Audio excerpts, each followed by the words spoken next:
तो हम time value of money का चैप्टर हमने स्टार्ट किया हुआ था, जिसमें हमने देखा था कि टाइम वैल्यू ऑफ मनी क्या है, उसका कॉन्सेप्ट ओरिजिनली क्या था और क्यों बिजनेस में बहुत ज़्यादा यूज़ होता है। उसके बाद हमने देखा था कि टाइप्स ऑफ कैश फ्लोज हमने पढ़े थे, कौन कौन से कॉमनली बिजनेस में टाइप्स ऑफ कैश फ्लोज हैं। इसमें हमने कहा था सिंगल अमाउंट भी है, एन्युटी भी है और मिक्स स्ट्रीम भी है। सिंगल अमाउंट हमने डिफाइन किया था जब आपको एक ही दफ़ा कोई लमसम अमाउंट मिलनी है, 1 साल बाद, 2 साल बाद, या जब भी मिले, अगर एक ही अमाउंट है तो हमने कहा था ये सिंगल अमाउंट कैश फ्लोज हैं। एन्युटी को भी हमने डिफाइन भी कर लिया था, एक्सप्लेन भी कर लिया था। एन्युटी में ये था कि आपको same amount of cash flows मिलते हैं after regular intervals of time, और उसमें भी हमने कहा था 2 टाइप्स ऑफ एन्युटीज़ होती हैं, ordinary annuity and annuity due. इन दोनों में डिफरेंस क्या है, उसके बाद इनके फार्मूलाज क्या हैं फ्यूचर वैल्यू और प्रेजेंट वैल्यू कैलकुलेट करने के, वो सारा कुछ हम लोग कर चुके हुए हैं। एक और चीज़ इसमें रह गई है, वो हमने परपेचुइटी पढ़ी थी,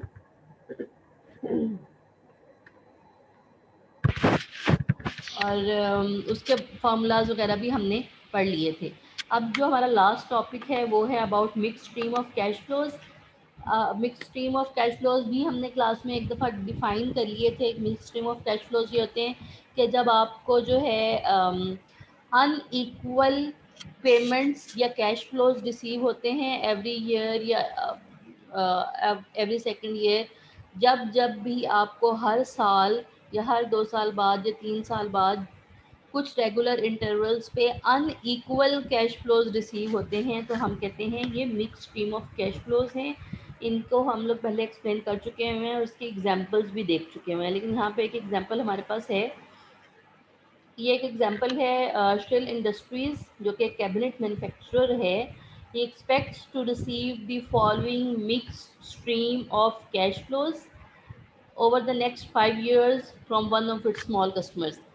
तो बेसिकली यहाँ पे आप देख रहे हैं कि कुछ कैश फ्लोज गिवन हैं, 11,500, 14,000, 12,900। तो these are unequal cash flows जो हर साल हमें मिल रही हैं। तो अगर अनइक्वल कैश फ्लोज हों तो हम कहेंगे ये मिक्स स्ट्रीम्स कैश फ्लोज हैं, लेकिन अगर अनइक्वल होने की बजाय ये सारे इक्वल होते, सारे 11,000 होते, सारे 12,000 होते, तो हम कहते हैं कि ये एन्युटी है। लेकिन फ़िलहाल उसने हमें ये बताया है कि जो कैबिनेट मैन्युफैक्चरर है, he is expecting to receive these mix stream of cash flows over the next 5 years। अगले 5 सालों के लिए उसको ये डिफरेंट किस्म के कैश फ्लोज मिलेंगे, और ये हमें एंड ऑफ, ये भी बताया हुआ है कि एंड ऑफ ईयर मिलेंगे, और यहाँ पे नंबर ऑफ ईयर्स भी लिख दिए गए हैं 1 2 3 4 5।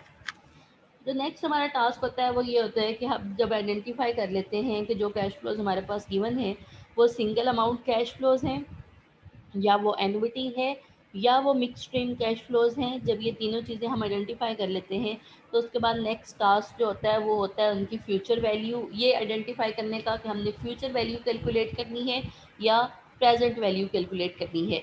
तो जो ये वाली एग्जांपल है इसमें वो चाह रहे हैं कि हम उनको फ्यूचर वैल्यू कैलकुलेट करके दें, और इसमें इंटरेस्ट रेट जो है वो 8% गिवन है। अब अगेन मैंने आपसे कहा था कि जब भी कोई कैश फ्लोज में कैलकुलेशंस का टाइम आता है, फ्यूचर वैल्यू कैलकुलेट करनी है या प्रेजेंट वैल्यू कैलकुलेट करनी है, तो उसके लिए हम सबसे पहले एक टाइम लाइन बनाते हैं। तो बेसिकली ये उन्होंने टाइम लाइन ड्रॉ की हुई है, जिसमें ईयर ज़ीरो पे देखें कि इस कुछ भी मेंशन नहीं है। क्यों मेंशन नहीं है? क्योंकि यहाँ ईयर ज़ीरो पे हमें कोई कैश फ्लो नहीं दिया, ना कोई कैश इनफ्लो बताया हुआ है, ना कोई कैश आउटफ्लो बताया हुआ है। लिहाजा ईयर ज़ीरो पे कोई हमारे पास ना इनफ्लो है ना आउटफ्लो है, तो ईयर ज़ीरो खाली है। ईयर 1 से लेके 5 तक जो कैश फ्लोज उन्होंने हमें बताए थे वो हमने इस टाइम लाइन पे मेंशन कर लिए हैं। अब कैलकुलेट करनी है हमने फ्यूचर वैल्यू, और इंटरेस्ट रेट जो है वो है 8%, जो आपको यहाँ पे शो हो रहा है।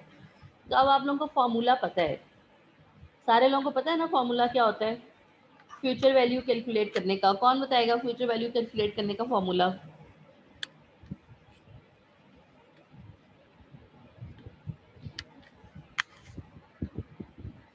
एनीवन?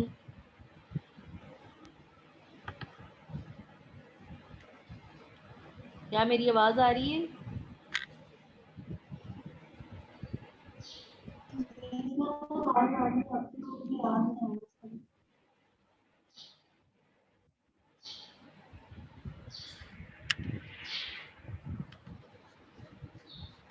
ओके, तो मैं आप लोगों से पूछ रही थी कि किसी को फॉर्मूला आता है प्रेजेंट फ्यूचर वैल्यू कैलकुलेट करने का?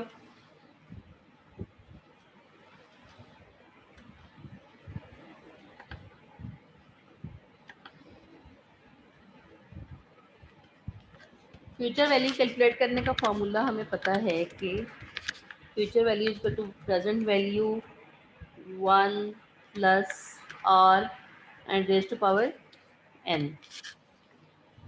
ओके, अब यहाँ पे जो एग्जांपल मैं आप लोगों को शो कर दिखा रही थी उसमें उन्होंने हर एक की फ्यूचर वैल्यू कैलकुलेट कर दी हुई है, लेकिन यहाँ पे हम एग्जांपल के तौर पे कोई एक फ्यूचर वैल्यू कैलकुलेट करके देखेंगे ताकि आप लोग इसकी एक दफ़ा कैलकुलेशंस खुद से साथ कर लें।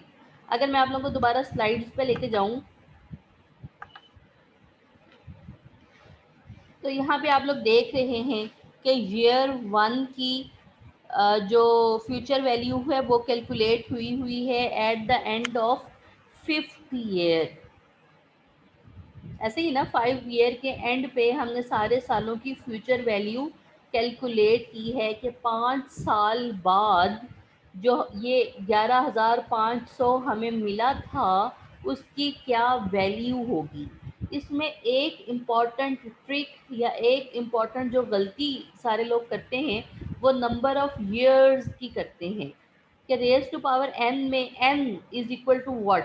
कुछ लोग यहाँ गलती से 1 लिख देते हैं कि क्योंकि हम ईयर 1 के लिए कैलकुलेशन कर रहे हैं लिहाजा number of year will be 1।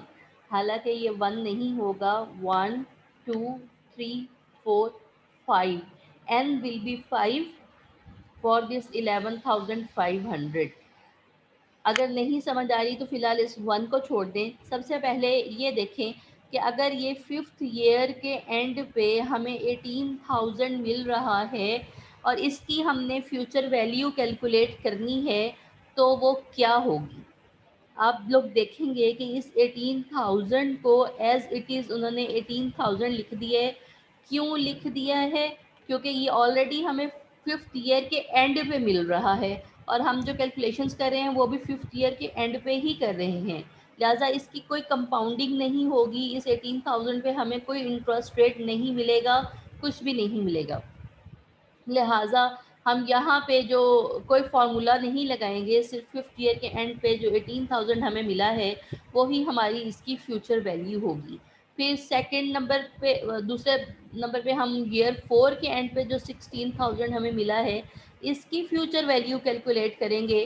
तो अब इसकी फ्यूचर वैल्यू कैलकुलेट करने के लिए फार्मूला मैंने लिखा हुआ है, उसमें वैल्यूज़ आप लोग लगाएं और मुझे ज़रा कैलकुलेट करके बताएं कि क्या आंसर आता है।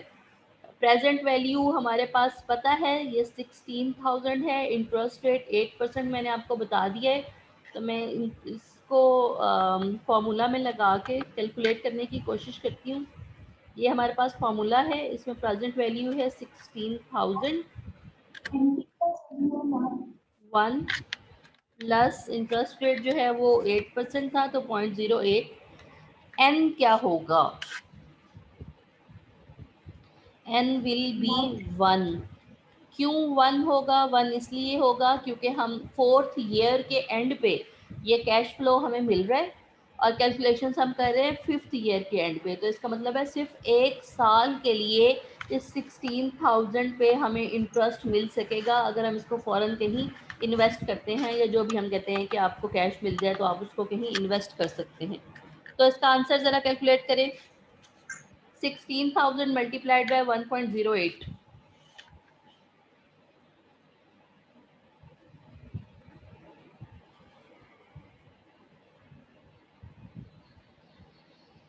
तो वो आता है 17,280। सबका यही आंसर है? ओके, तो अगर हम स्लाइड्स पे जाके देखें तो ये हमारे पास 17,280 वही आंसर है जो हमने फॉर्मूला से कैलकुलेट किया है। तो मैं सिर्फ आप लोगों को ये समझाना चाह रही हूँ कि मिक्स स्ट्रीम कैश फ्लोज में जब भी आप कैलकुलेशंस करें तो आप एन का ख्याल रखें कि कितने नंबर ऑफ़ ईयर्स के लिए आपने इसको कंपाउंड करना है या डिस्काउंट करना है। उससे पिछले ईयर पे आ जाएं, अब ईयर 3 इसके लिए जब हम कैलकुलेशंस करेंगे तो बाकी सारा कुछ तो आप लोगों को पता है, सिर्फ एन जो है वो ट्रिकी है। तो इसमें एन क्या होगा, थर्ड ईयर के एंड पे जो कैलकुलेशंस करेंगे तो उसके लिए एन 2 होगा, क्योंकि थर्ड ईयर के एंड पे हमें ये कैश फ्लो मिला है, फोर्थ ईयर के एंड पे 1 साल का इंटरेस्ट रेट मिलेगा और फिफ्थ ईयर के एंड पे दूसरे साल का इंटरेस्ट रेट मिल जाएगा, लिहाजा number of years will be 2। तो इसके लिए कैलकुलेशंस आप लोग कर सकते हैं। 12,900 है,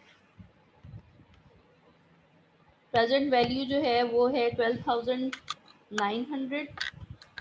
अच्छा, इस केस में जब मिक्स स्ट्रीम है तो हमें हर साल के लिए सेपरेट कैलकुलेशंस करनी पड़ती हैं। इसका जैसे एनुइटी के केस में हमारे पास एक ही फार्मूला था, वो नहीं है, हमें हर साल के लिए सेपरेट फार्मूला लगा के और कैलकुलेशंस करनी पड़ती हैं। तो इसकी कैलकुलेशंस करके ज़रा आंसर बताएं। 1.08 रेज़ पावर 2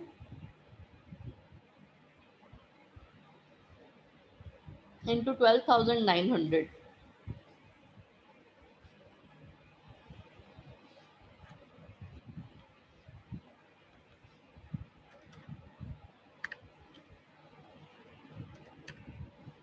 यही आंसर है। मैम 15046।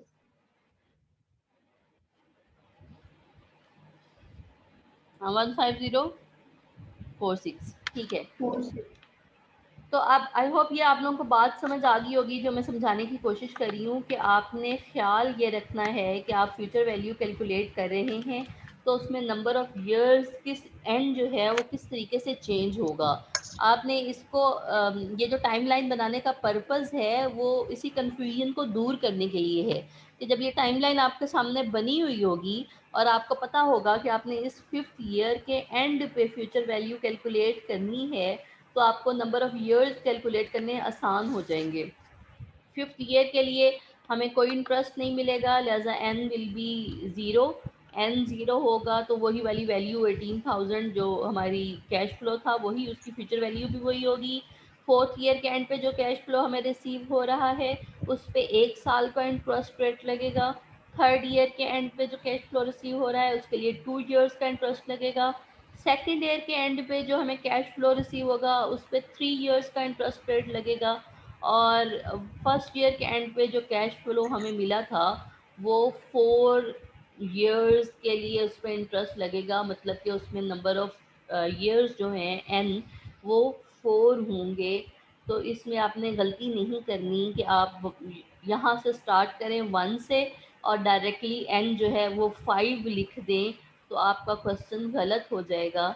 जब भी मिक्स स्ट्रीम कैश फ्लोज आएँ सबसे पहले आपने टाइमलाइन बनानी है और उसके बाद आपने ये देखना है कि आपने उसकी फ्यूचर वैल्यू कैलकुलेट करनी है या प्रेजेंट वैल्यू कैलकुलेट करनी है, और उसके बाद ऐसे वाले एरोज़ लगा लें तो आपको एन जो है नंबर ऑफ़ ईयर्स वो एस्टिमेट करना ज़्यादा इजी हो जाएंगे, फिर उसमें कन्फ्यूजन ख़त्म हो जाती है। आई होप ये बात आप लोगों को समझ आ गई होगी। मैम जब प्रेजेंट वैल्यू कैलकुलेट करेंगे तो असेंडिंग ऑर्डर में जब जाएंगे। जब फ्यूचर वैल्यू कैलकुलेट करेंगे तो प्रेजेंट वैल्यू कैलकुलेट करेंगे तो असेंडिंग ऑर्डर मतलब वहां से जी शुरू करेंगे। डिसेंडिंग ऑर्डर में जाएंगे, लेकिन आपने ये देखना है कि आपने डिसेंडिंग ऑर्डर में जा रहे हैं, स्टार्ट कहाँ से कर रहे हैं। अगर आप 5 से स्टार्ट कर देंगे यहाँ मतलब एन जो है 5 लिख देंगे ईयर 1 के लिए तो आपकी सारी कैलकुलेशंस गलत हो जाएंगी।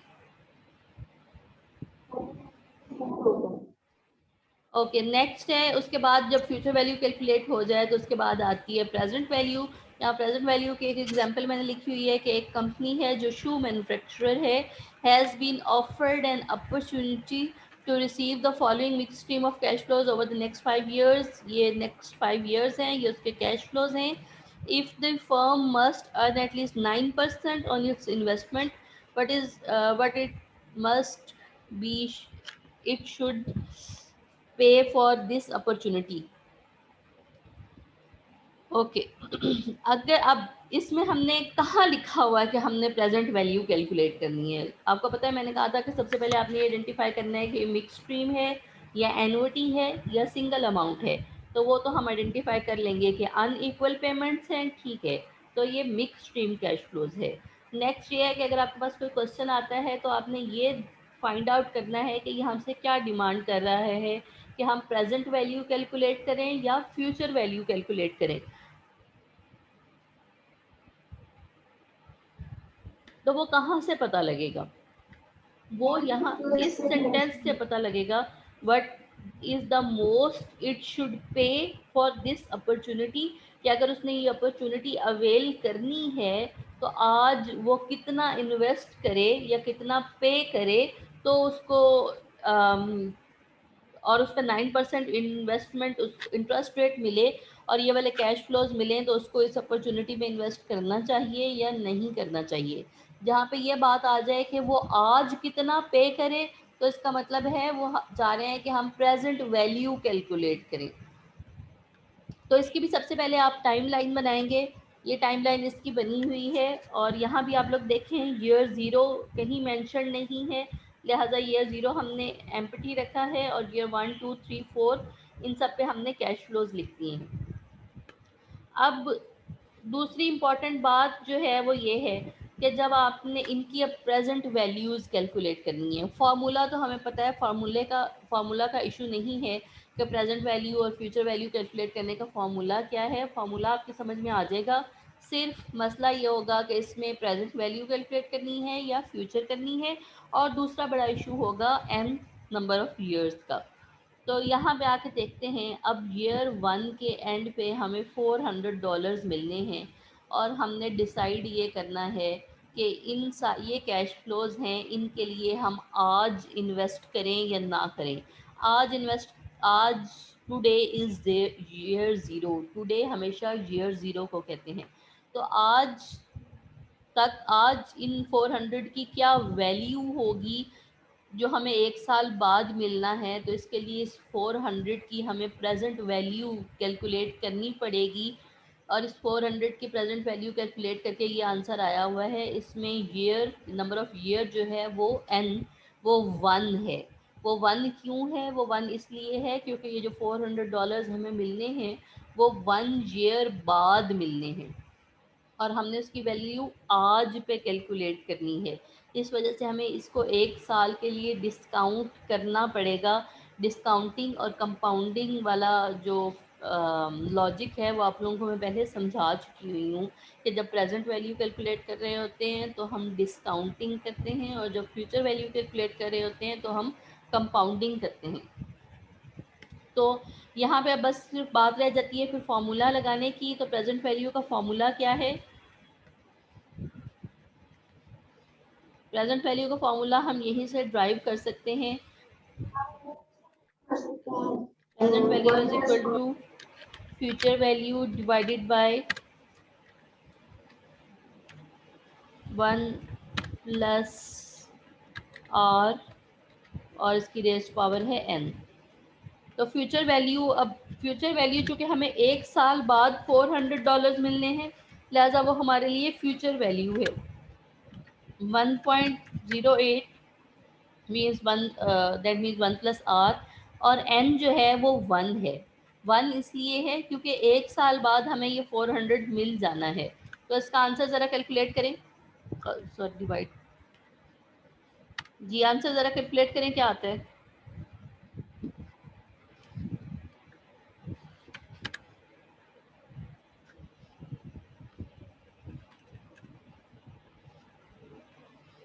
कुछ इस तरह का आंसर आता है 366.97।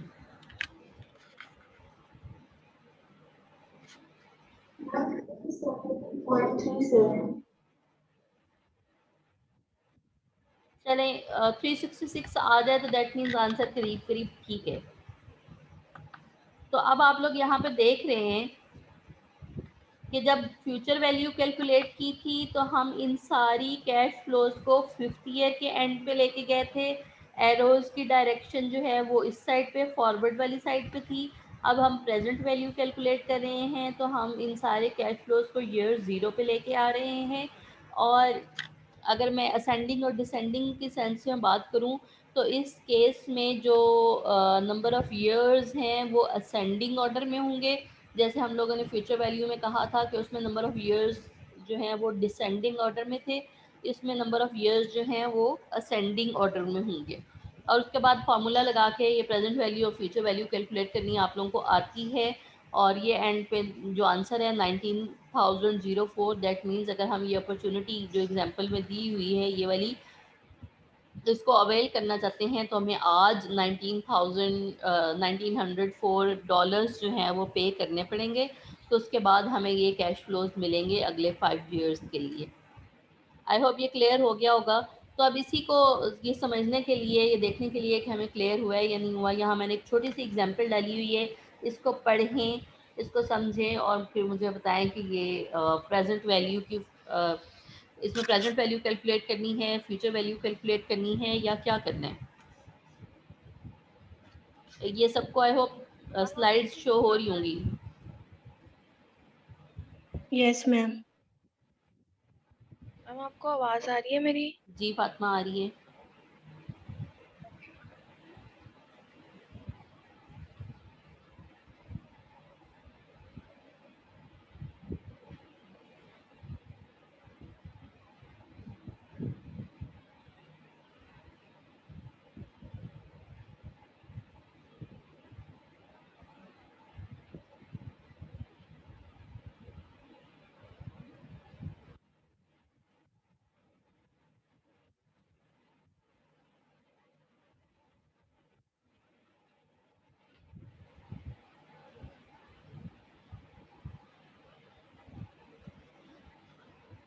तो सबने ये एग्जांपल रीड कर लिए? यस मैम, कर ली है। तो इसमें हमें क्या कैलकुलेट करने को कहा जा रहा है, हमें क्या कैलकुलेट करना पड़ेगा, प्रेजेंट वैल्यू या future value? I think future value करनी पड़ेगी। बाकी लोगों का क्या ख्याल है?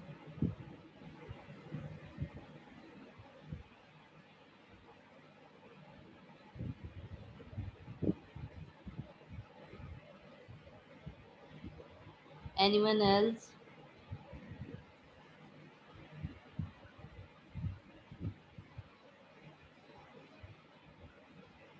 Ma'am future.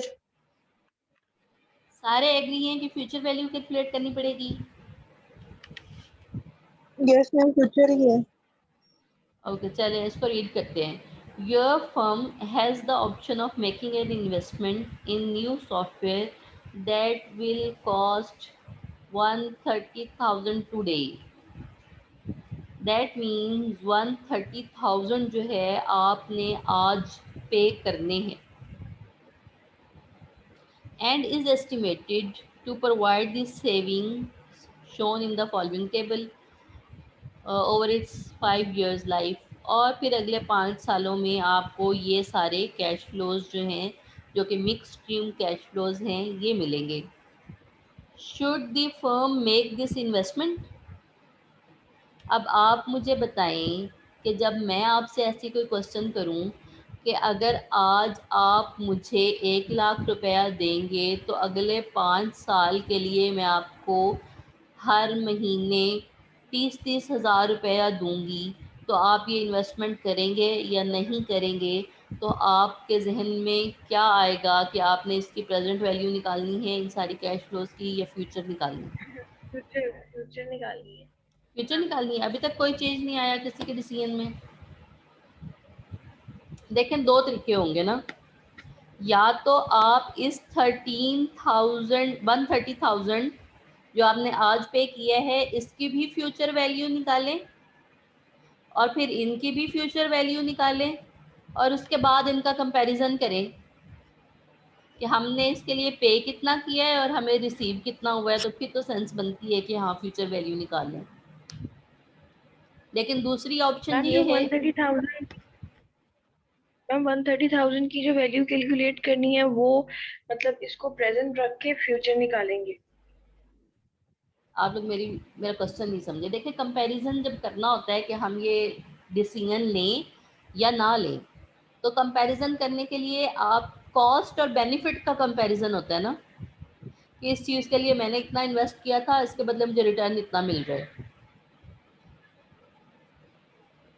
ओके। नहीं समझ आई? चले कोई किसी और तरीके से इसको एक्सप्लेन करने की कोशिश करते हैं।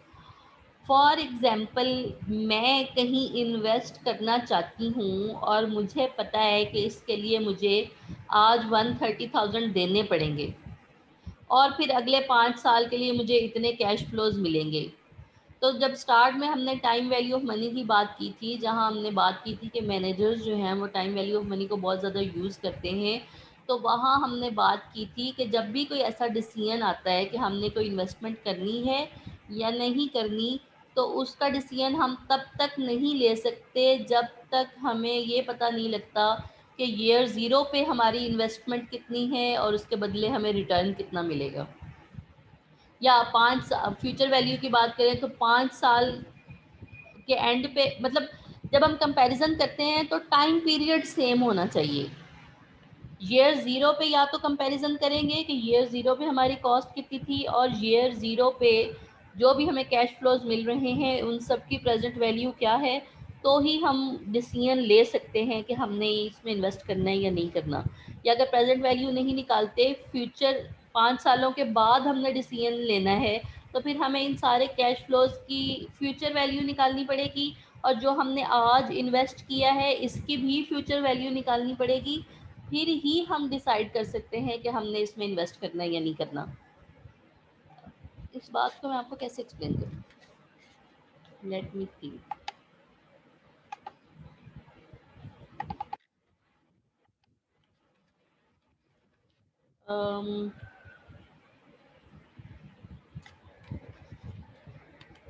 ये है मेरी इन्वेस्टमेंट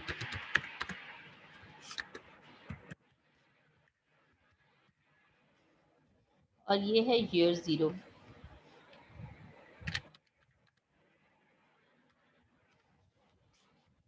ईयर ज़ीरो पे ये मेरी इन्वेस्टमेंट है और अगले 2-5 सालों के लिए जो मेरे कैश फ्लोज हैं वो यहाँ कुछ भी अज्यूम करिए। मैं सिर्फ ये कहना चाह रही हूँ कि आप इन सारे सालों के कैश फ्लोज को ईयर ज़ीरो पे लाएंगे और उसके बाद उन सबको जमा करेंगे, तो वो हमारा रिटर्न होगा या हमारा बेनिफिट होगा, तो ही हम इस इन्वेस्टमेंट का इस रिटर्न के साथ कंपैरिजन कर सकते हैं या नेट प्रेजेंट वैल्यू निकाल सकते हैं। नेट प्रेजेंट वैल्यू का कॉन्सेप्ट हमने पढ़ा था ना? नहीं पढ़ा था? Yes ma'am. मैम आपने भी बोला है कि इन 5 सालों की जो कैश कैश फ्लोज फ्लोज है होंगी। उनको 130,000 पे लाएंगे, इसका क्या मतलब हुआ? 130,000 पे नहीं लाएंगे, ईयर ज़ीरो पे लाएंगे, मतलब उन सब की प्रेजेंट वैल्यू कैलकुलेट करेंगे। जो पीछे मैंने आप लोगों को प्रेजेंट वैल्यू मिक्स स्ट्रीम की दिखाई है,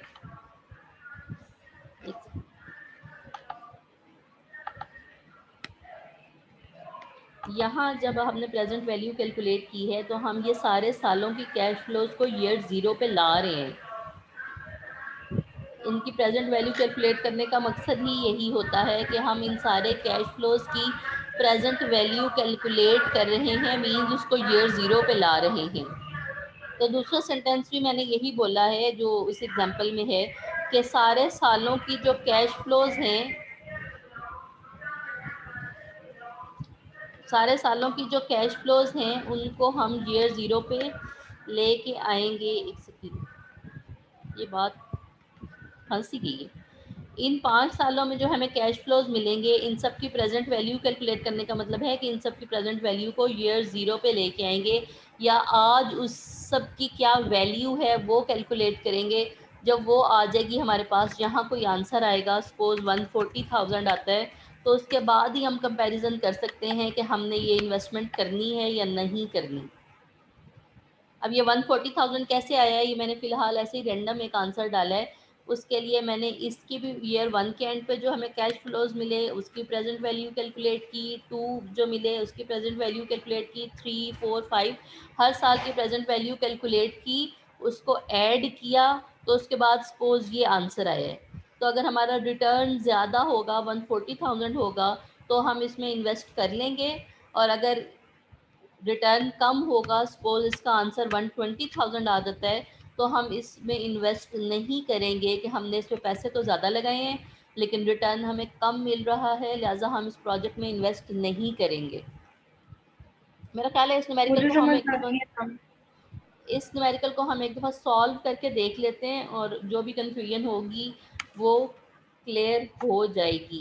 तो इन्वेस्टमेंट हमारे पास यहाँ है, मैं कैश फ्लोज लिख देती हूँ हर साल के, और फिर इस मीटिंग का टाइम भी ख़त्म होने वाला है, नेक्स्ट मैं मीटिंग के लिए लिंक सेंड करूँगी, तब तक आप लोग साथ साथ ये न्यूमेरिकल भी सॉल्व करेंगे। ईयर एंड पे जो ईयर 1 के एंड पे जो कैश फ्लोज हैं वो हैं 35,000, 35,000, नेक्स्ट 50,000, नेक्स्ट जो है वो है 50,000, फिर 45,000, फिर हैं 45,000, नेक्स्ट 25,000, 25,000 और लास्ट देन 15,000। 15,000। अब आपने क्या करना है, इन सब की प्रेजेंट वैल्यू कैलकुलेट करनी है। अब प्रेजेंट वैल्यू कैलकुलेट करने का फॉर्मूला आप लोगों को सारों को पता है। Yes ma'am. अब इसमें जब पहले साल के लिए कैलकुलेट करेंगे तो n विल बी 1, जब ईयर 2 के लिए कैलकुलेट करेंगे कि n2 होगा, 3 के लिए कैलकुलेट करेंगे तो n3 होगा। प्रेजेंट वैल्यू में n का इतना इशू नहीं होता जितना फ्यूचर वैल्यू में ये थोड़ा सा ज़्यादा ट्रिकी होता है। तो यहाँ पे फॉर्मूला लगा के आप सारे लोग ये वैल्यूज़ कैलकुलेट करें, मैं तब तक आप लोगों को ओके। दूसरी मीटिंग का लिंक सेंड करती हूँ। सब ने ये सॉल्व किया हुआ हो।